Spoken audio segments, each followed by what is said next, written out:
Hi friends, எல்லோரும் எப்படி இருக்கீங்க? இன்றைக்கி லெசன் வந்து நம்ம என்ன பண்ண போகிறோம் அப்படின்னா, ஒரு ஸ்டூடியோக்கு தேவையான எல்லா விஷயம் பர்ச்சேஸ் பண்ணியாச்சு. இன்டர்ஃபேஸ் பர்ச்சேஸ் பண்ணிட்டோம், நம்மள்ட்ட பிசி இருக்குது, மைக்ரோஃபோன் பர்ச்சேஸ் பண்ணிட்டோம், ஸ்டூடியோ மானிட்டர்ஸ் பர்ச்சேஸ் பண்ணிட்டோம். ஸோ எல்லாத்தையும் நம்ம பர்ச்சேஸ் பண்ணி ரெடியாக வச்சுருக்கோம். இப்போது இது எல்லாத்தையும் எப்படி செட் பண்ணுறது, இந்த ஸ்டூடியோவை எப்படி நம்ம வந்து அரேஞ்ச் பண்ணுறது அப்படிங்கிறத பற்றி தான் இந்த கிளாஸில் பார்க்க போகிறோம். சரிங்களா? ஸோ இப்போது ஒரு சின்ன ப்ரேயரோட இந்த செஷன் நம்ம ஆரம்பிக்கலாம். கண்களை மூடி தலையை தாழ்த்தி, ஸ்தோத்திரம் ஆண்டவரே, இந்த செஷனுக்காக நன்றி அப்பா. ஆண்டவரே, இது ஒரு முக்கியமான செஷன் கர்த்தாவே. இது ஆண்டவரை ஞாபகம் வச்சுக்கிறதுக்கு உதவி செய்யுங்க. சரியான தேவையான விஷயங்கள் ஆண்டவரை நான் ஷேர் பண்ணுறதுக்கு எனக்கு ஹெல்ப் பண்ணுங்கள். கேட்குறவங்களும் ஆண்டவரே இது பயனுள்ளதாக இருக்கிறதுக்கு நீங்கள் உதவி செய்யுங்க. ஆண்டவரே, உமது நாமம் மகிமைப்படுறதுக்கு எங்களை எடுத்து பயன்படுத்துங்க. இயேசுவின் நாமத்தில் பிதாவே, ஆமென். இப்போது எங்கேருந்து ஸ்டார்ட் பண்ணுறோம் அப்படின்னா, ரூம்லேருந்து ஸ்டார்ட் பண்ணுறோம். இப்போது நம்ம ரூமோட டைமென்ஷன்ஸ் என்ன இருக்கணும், எப்படி இருக்கணும், அப்போல்லாம் நம்ம ஃபுல்லாக பார்த்தோம். இப்போது நான் எக்ஸாம்பிளுக்காக ஒரு ரூம் எடுத்துக்கிறேன். இந்த ரூமோட டைமென்ஷன் பார்த்தீங்கன்னா 10x11. ஹைட்டை விட்டுருங்க, ஹைட்டு டசன்ட் மேட்டர், இப்போதைக்கு ஹைட் கிடக்கட்டும், நம்ம பேசிக்கலாம். 10x11 தான் அந்த ரெக்டாங்கிள் ரூமோட சைஸ். சரியா? இப்போது நான் 2 வேர்டு யூஸ் பண்ண போகிறேன். ஒரு வேர்டு ஷார்ட்டஸ்ட் லென்த்து, இன்னொரு வேர்டு லாங்கஸ்ட் லென்த். சரிங்களா? இப்போ ஷார்ட்டஸ்ட் லென்த்துங்கிறது எதை டினோட் பண்ணோம்னா அந்த 10 அடி செவரை டினோட் பண்ணும். லாங்கஸ்ட் லென்த்துங்கிறது 11 அடி செவரை டினோட் பண்ணும். சரியா? இப்போ திரும்ப சொல்கிறேன், 10x11 அது ஷார்ட்டஸ்ட் லென்த்து, லாங்கஸ்ட் லென்த்து. ஓகேவா? இப்போது என்ன மாதிரியான செட்டப் நம்மளுக்கு இருக்கணும் அப்படின்னு சொன்னால், ஷார்ட்டஸ்ட் லென்த்து, அந்த ரூமோட ஷார்ட்டஸ்ட் லென்த்து வாலை ஃபேஸ் பண்ணி நம்ம உட்காரணும். சரியா? இப்போது ஷார்ட்டஸ்ட் லென்த் இதில் எழுதுறது 10. அப்போது 10 ஃபீட்டு உள்ள வாலை ஃபேஸ் பண்ணி நம்ம உட்காரணும். ஏன் 11 ஃபீட்டு உள்ள வாலை ஃபேஸ் பண்ணி உட்காரக்கூடாது அப்படின்னா, 10 ஃபீட் 11 ஃபீட்டோட கம்மி. ஸோ ரிஃப்ளெக்ஷன்ஸ் வந்து ரொம்ப அதிகமாக இருக்கும் கம்பேர்ட் டு 11 ஃபீட் வால். அதனால் ஷார்ட்டஸ்ட் வால் எதுவோ அதை தான் நம்ம ஃபேஸ் பண்ணி உட்காந்துக்குவோம். ஓகேவா? பாயிண்ட் நம்பர் 1 ரொம்ப தெளிவாக புரிஞ்சுக்கோங்க. ஷார்ட்டஸ்ட் வால் இதில் 10 ஃபீட் உள்ளது, அந்த வாலை தான் ஃபேஸ் பண்ணி உட்கார போகிறேன். உட்காந்தாச்சு. இப்போது எனக்கு லெஃப்ட்லேயும் ரைட்லேயும் என்ன இருக்குதுன்னா லாங்கஸ்ட் வால், அதாவது 11 ஃபீட் உள்ள வால் இருக்குது. சரிதானே? இப்போது என்ன பண்ணுறோன்னா, எந்த வாலை ஃபேஸ் பண்ணி உட்கார போகிறோன்னு நம்ம டிசைட் பண்ணியாச்சு. அடுத்து எங்கே உட்கார போகிறோம் அப்படிங்கிற ஒரு பாயிண்ட் இருக்குது. நம்ம என்ன பண்ணிக்க போகிறோன்னா, இந்த 10 ஃபீட் உள்ள வாலை 2ஆக நம்ம வகுக்கணும். 5 ஃபீட்டு 5 ஃபீட்டு. ஸோ நடுவில் ஒரு லைன், சென்டரில் ஒரு லைன். இந்த லைனில் தான் நம்ம ஒரு இடத்துல வந்து உட்கார போகிறோம். ஏன் அப்படின்னா, ரூமோட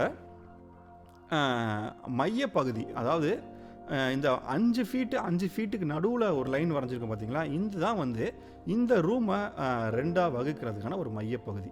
இந்த பகுதியில் ஒரு இடத்துல நம்ம உட்கார போகிறோம். ஓகேவா? அந்த இடம் எது அப்படிங்கிறத இப்போ நம்ம கண்டுபிடிக்க போகிறோம். தியரிஸ் என்ன சொல்லுது, நிறைய சிஸ்டம் யூஸ் பண்ணுறவங்க, நிறைய சவுண்டு யூஸ் பண்ணுற இன்ஜினியர்ஸ் என்ன சொல்கிறாங்க, நிறைய அக்கோஸ்டிக் பண்ணுறவங்கலாம் என்ன சொல்கிறாங்க அப்படின்னா, ஒரு ஸ்வீட் ஸ்பாட் நம்ம ரூமில் இருக்குது. எல்லா ரூம்லேயும் இருக்குது ஒரு ஸ்வீட் ஸ்பாட். மீனிங் என்னன்னா, அந்த ஸ்வீட் ஸ்பாட்டில் நீங்கள் உட்காரும்போது உங்களுக்கு மீதி ஸ்பாட்டெல்லாம் உட்காந்தா எவ்வளோ ரிஃப்ளெக்ஷன் இருக்குமோ அதை விட மினிமல் ரிஃப்ளெக்ஷன் இருக்கும் அப்படிங்கிறது அந்த ஸ்வீட் ஸ்பாட்.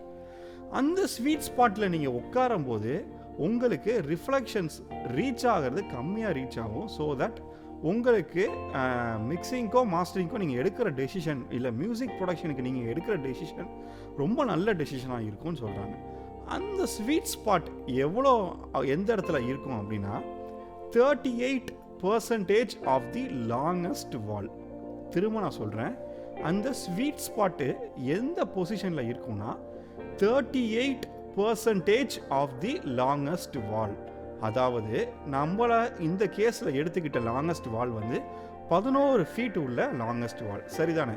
அதில் 38% அப்படிங்கிறது எவ்வளோ, எத்தனை ஃபீட்டு அப்படிங்கிறது தான் இந்த கணக்கு. அது கிட்டத்தட்ட 4 அடி கிட்ட வரும்.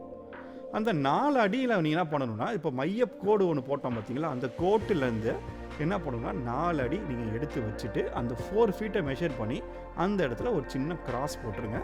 அந்த கிராஸ் தான் நீங்கள் உட்காந்து லிசன் பண்ண வேண்டிய உங்களுடைய லிசனிங் பொசிஷன், இல்லைனா sweet spot of the room. ஓகேவா? இப்போது அந்த இடத்துல நீங்கள் என்ன பண்ணுறீங்கன்னா சேர் போட்டு உட்காந்துட்டீங்க. ஓகே, இப்போது உங்களுக்கு முன்னாடி என்ன இருக்குது, உங்களுடைய கம்ப்யூட்டரோ இல்லை லேப்டாப்போ வச்சுக்கிறீங்க. அந்த லேப்டாப்போ கம்ப்யூட்டரோ நீங்கள் வச்சுக்கிறதுக்கு ஒரு டேபிள் நீட்டாக செட் பண்ணி வச்சுக்கிறீங்க.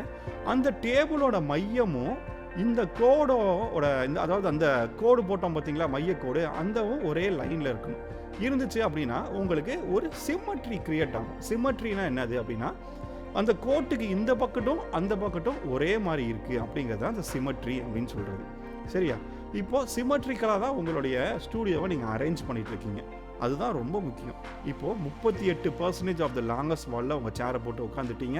உங்களுக்கு முன்னால் ஒரு டேபிள் மாதிரி போட்டு உங்கள் கம்ப்யூட்டரோ ஒரு லேப்டாப்போ ப்ளேஸ் பண்ணிட்டீங்க. Okay, very fine. இப்போ அடுத்து முக்கியமான ஒரு பொசிஷனுக்கு வந்துட்டோம். என்னன்னா, உங்களுடைய ஸ்டூடியோ மானிட்டர்ஸை எப்படி பொசிஷன் பண்ணணும் அப்படிங்கிறதுக்கு ஒரு 4-5 பாயிண்ட்ஸ் இருக்குது. தயவு செய்து இந்த பாயிண்ட்ஸ்லாம் நோட் பண்ணிக்கோங்க. இப்படிலாம் பண்ணினா உங்களுக்கு ஒரு நல்ல ஆடியோ அவுட்புட் கிடைக்கிறதுக்கு வாய்ப்பு இருக்குது. ஓகேவா? நீங்கள் உங்களுடைய ஸ்டூடியோ மானிட்டர்ஸை உங்களுடைய டெஸ்கில் வைக்கிறத கொஞ்சம் அவாய்ட் பண்ணிக்கிறது நல்லது. ஏன்னா டெஸ்கில் வைக்கும்போது டெஸ்க்கு வைப்ரேட் ஆகும்போது உங்களுக்கு டெஸ்கோட சேர்த்து உங்களுக்கு அந்த ஸ்பீக்கர்லேருந்து வெளியே வர அந்த சவுண்டும் கொஞ்சம் வைப்ரேட்டடான சவுண்டாக இருக்கும்.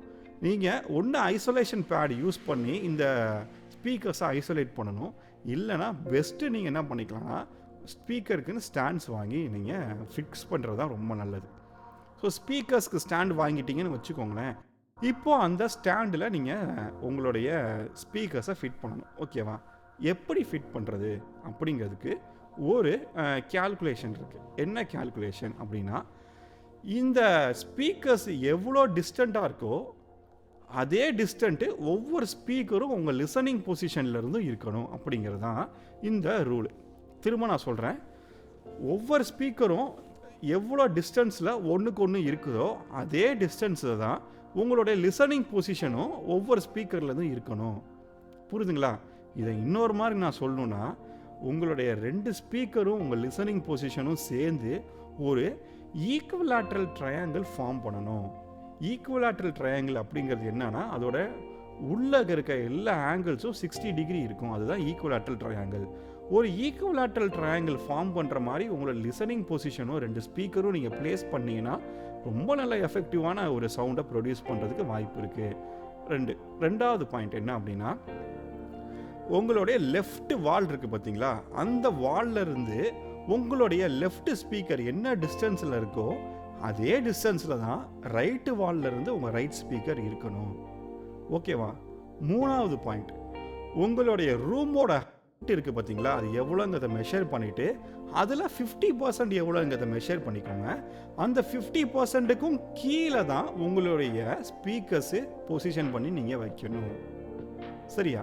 4வது பாயிண்ட், இந்த ஸ்பீக்கரோடைய ஹைட்டு இன்னும் எவ்வளோ தூரம் இருக்கணும்னா, நான் உட்காந்து லிசனிங் பொசிஷனில் உட்காந்து கேட்கும்போது என் காதும் ட்வீட்டரும் ஒரே பிளேனில் இருக்கிற மாதிரி நீங்கள் பொசிஷன் பண்ணணும். இப்போ ஒரு 4-5 பாயிண்ட் சொல்லியாச்சு. திரும்ப எல்லாத்தையும் நான் ரிப்பீட் பண்ணுறேன். அதுக்கு முன்னாடி இன்னும் ஒரு பாயிண்ட்டை சேர்த்துட்டு ரிப்பீட் பண்ணுவோம். 5வது பாயிண்ட் என்னன்னா, உங்களுடைய 2 ஸ்பீக்கரையும் ஒரு 30 டிகிரி ஆங்கிளுக்கு உங்களுடைய லிசனிங் பொசிஷனை பார்க்குற மாதிரி லைட்டாக திருப்பிக்கணும். சரியா? 5 பாயிண்ட்டு, ரொம்ப முக்கியமான 5 பாயிண்ட்டு. சரி, நான் திரும்ப எல்லாத்தையும் ரிப்பீட் பண்ணுறேன், நோட் பண்ணிக்கோங்க.